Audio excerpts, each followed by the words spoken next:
Et comment tu t'en es sortie? Parce que c'est un sujet tellement difficile. Comment tu as trouvé cette expérience difficile, épanouissante? Tu t'es sentie à ta place? Alors en fait, je crois que j'ai réussi à m'épanouir surtout par les professionnels aussi qui étaient intéressés par mon activité. C'est-à-dire que je me rends compte que là où mes prises en soins étaient, on va dire, plutôt réussies et en tout cas avec des résultats où je me sentais voilà, à l'aise, c'était aussi parce que j'avais des prescripteurs qui voyaient le sens de la psychomotricité voilà, dans l'accompagnement.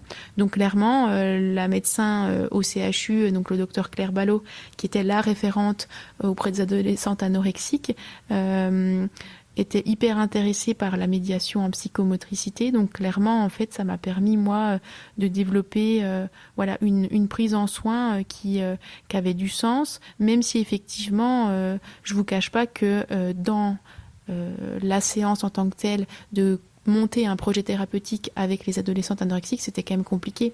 C'est des adolescentes voilà, qui sont beaucoup dans le déni, qui sont voilà, dans des choses qui sont pas toujours perceptibles, avec une partie visible de l'iceberg qui est plutôt chouette, enfin, en tout cas où tu sens que tu peux mettre des choses en place, et par contre avec comme ça des choses plutôt submergées qui peuvent mettre vite à mal tes séances, etc. Où tu te rends compte des fois après une dizaine de séances en fait que t'es pas du tout au bon endroit en fait. Ah oui. Donc en fait